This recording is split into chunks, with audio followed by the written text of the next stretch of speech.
सांसद नुसरत जहां निखिल जैन के साथ अपनी शादी को नकार कर नए विवाद में फंस गई हैं। बदायूं से बीजेपी सांसद संघमित्रा मौर्य ने नुसरत के खिलाफ कार्रवाई की मांग करते हुए लोकसभा स्पीकर को चिट्ठी लिखी है।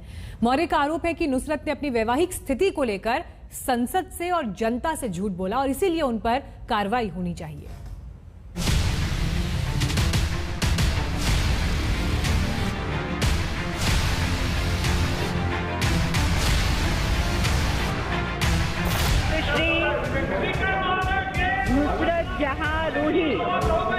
श्री नुसरत जहां रूही शपथ लेगी।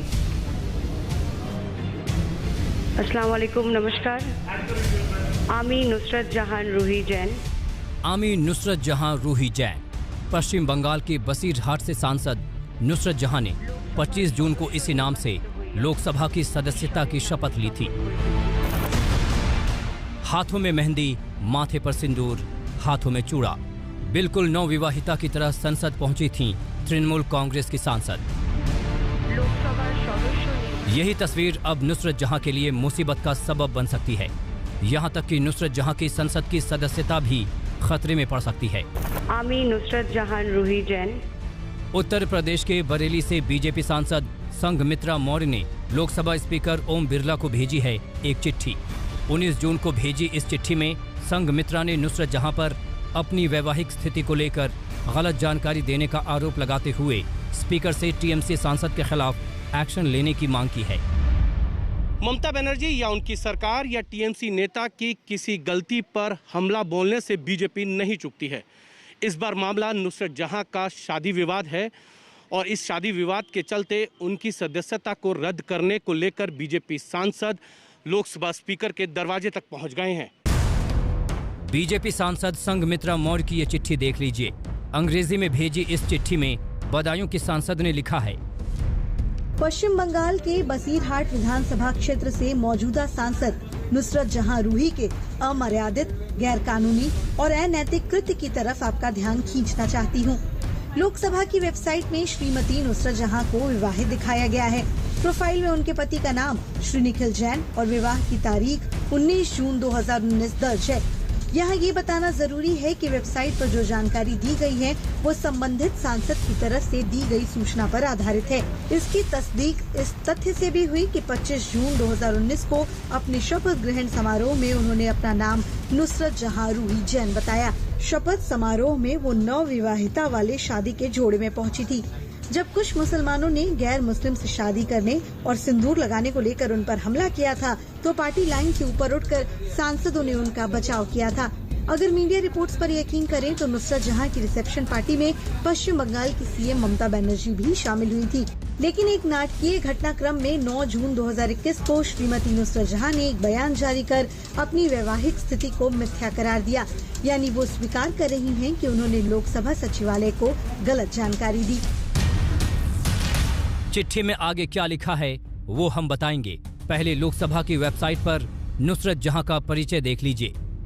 मैरिटल स्टेटस में साफ लिखा है मैरिड, यानी विवाहित। विवाह की तारीख भी 19 जून 2019 दर्ज है। साथ में पति का नाम श्री निखिल जैन लिखा है।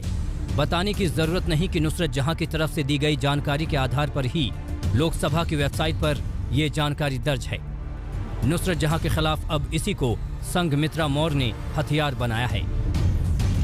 चिट्ठी में संघमित्रा मौर्य ने आगे कहा है कि हाल में नुसरत जहां ने अपनी वैवाहिक स्थिति को लेकर जो बयान दिया है उससे साफ है कि उन्होंने लोकसभा सचिवालय को जानबूझकर गलत जानकारी दी। इस तरह वो अनैतिक, गैर कानूनी और अमर्यादित कृत्य में शामिल हैं। जानबूझकर गलत और भ्रामक जानकारी देना मतदाताओं के साथ धोखा है। इसलिए नुसरत जहां के खिलाफ लोकसभा के संबंधित नियमों के तहत समुचित कार्रवाई हो अथवा इसकी विस्तृत जांच के लिए मामला आचरण समिति को भेजा जाए। मैं पर्सनल लाइफ में उनके नहीं जाती हूँ, लेकिन जो उन्होंने सार्वजनिक रूप से एक झूठ बोला या संसद में जो फीड किया उसको देखते हुए मैंने अध्यक्ष महोदय से अपील किया है कि ऐसे अनैतिक उन पर जो उन्होंने कार्यवाही की है, बयान दिया है, उस पर कार्यवाही होनी चाहिए और जो भी सख्त से सख्त कार्यवाही कर सकें। अध्यक्ष महोदय से मैं निवेदन किया है कि उनके खिलाफ होनी चाहिए। टीएमसी बीजेपी का 36 का आंकड़ा ढका छिपा नहीं है। ऐसे में इस चिट्ठी को जहां दो पार्टियों के घमासान के नजरिए से देखा जा रहा है, तो वहीं जिस तरह से यूपी के सांसद ने इस मुद्दे को उठाया है, उसे देखते हुए इसके दूसरे मतलब भी निकाले जा रहे हैं। बीजेपी सांसद की चिट्ठी के बाद बड़ा सवाल ये खड़ा हुआ है कि क्या इस आधार पर नुसरत जहां पर कोई कार्रवाई हो सकती है? क्या उनकी सदस्यता भी छिन सकती है? बहुत सी चीजें हैं जो सांसद सदस्य लिखते हैं, कहते हैं या करते हैं, वो किसी को अप्रिय हो सकती है, अनुचित हो सकती है, पर मात्र इस बात से कि वो अप्रिय और अनुचित है या हम उसे जनता के प्रति धोखाधड़ी समझते हैं, इससे ये तय नहीं होगा कि उनकी सदस्यता समाप्त कर दी जानी चाहिए। ये विवाद करीब 2 हफ्ते पहले शुरू हुआ था। नुसरत जहां ने एक बयान जारी कर 2019 में टर्की में निखिल जैन के साथ हुई अपनी शादी को अमान्य बताया था। नुसरत जहां ने बयान में कहा था कि टर्की मैरिज रेगुलेशन के तहत विदेशी भूमि में होने के कारण उनका विवाह अमान्य है। सवाल उठता है कि नुसरत तब गलत बयानी कर रही थीं या अब? दिल्ली से हिमांशु मिश्रा के साथ आज तक ब्यूरो।